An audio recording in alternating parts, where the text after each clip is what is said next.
Hey everybody, Smoky Mountain Dave here. For those of you that are familiar with the channel, I have a cabin near Bryson City, North Carolina, and right over there is the National Park. We're going to take a little drive over into the National Park on the road to nowhere, if you're familiar with that, and I'll tell you a little bit about that when we get over there.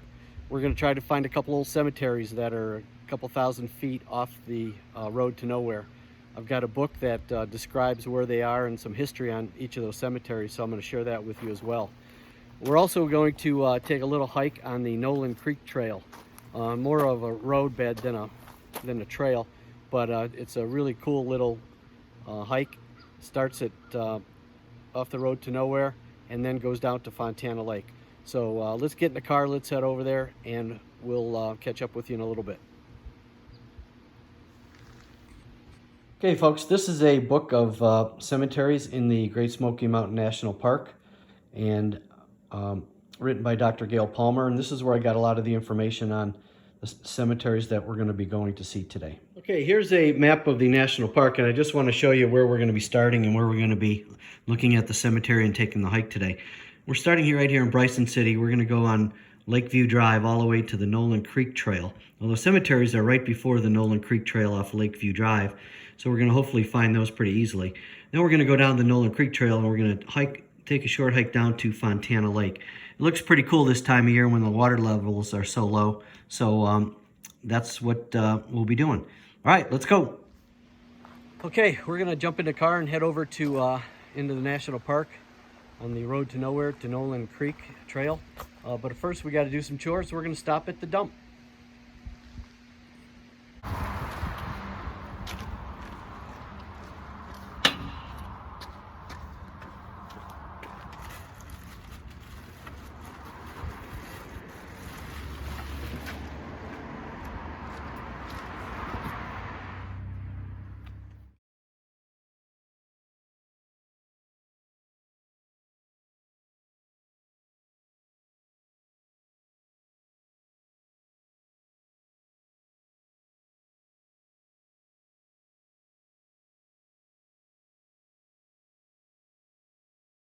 Okay, here we are on the road to nowhere, and I just checked the directions. It said 7/10 of a mile east of the Noland Creek Bridge, and that's where I'm at. So it looks like this is the right spot. There's a little path here, so we're going to see if we can find the cemetery.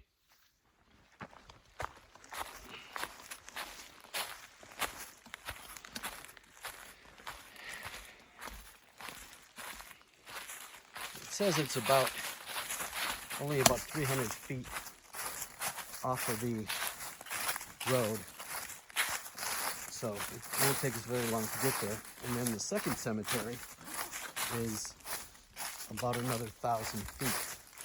So our first problem here looks like a big blowdown that we should be able to get through.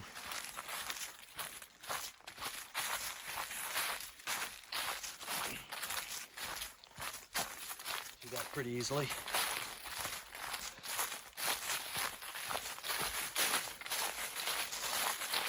I'll try to give you a little information about the cemetery when we get a little closer.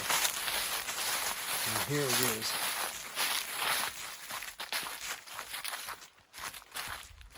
Right down the hill here.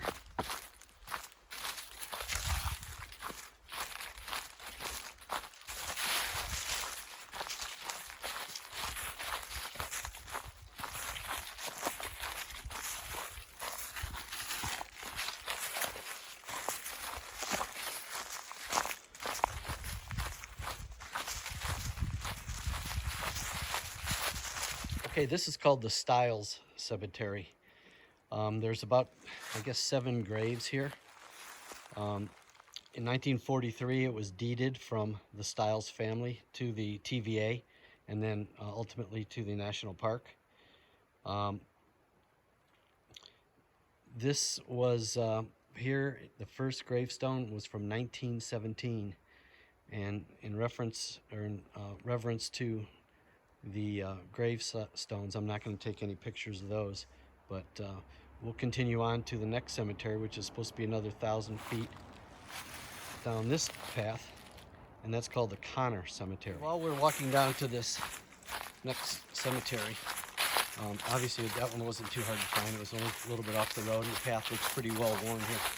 I'll just tell you a little bit about the equipment I have with me, since this is just a very, very minor hike, just a little bit off the roadway.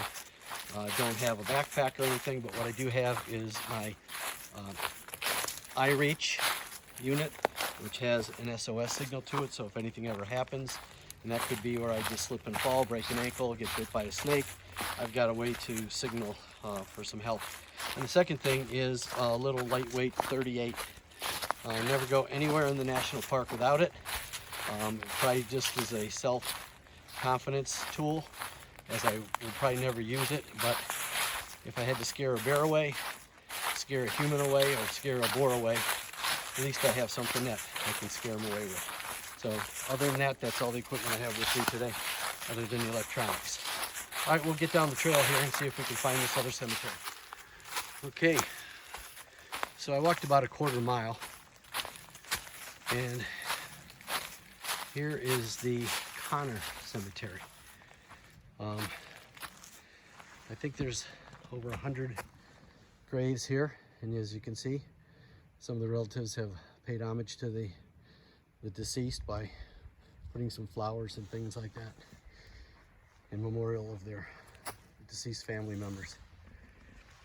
But you know, you see something like this and it kind of makes you wonder, back in 1924 or 1919 or even earlier than that, 1920, somebody was born here in 1857, that they took the time and effort and energy to bring their deceased family members back here this far to be buried.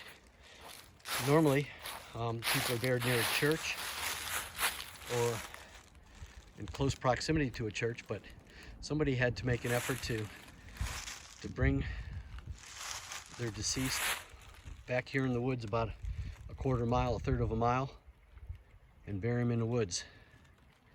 Now, obviously there were a lot of homesteads around here, so it might not be as far as I am describing, but certainly not like burying them in the backyard of a church like happens in a lot of places.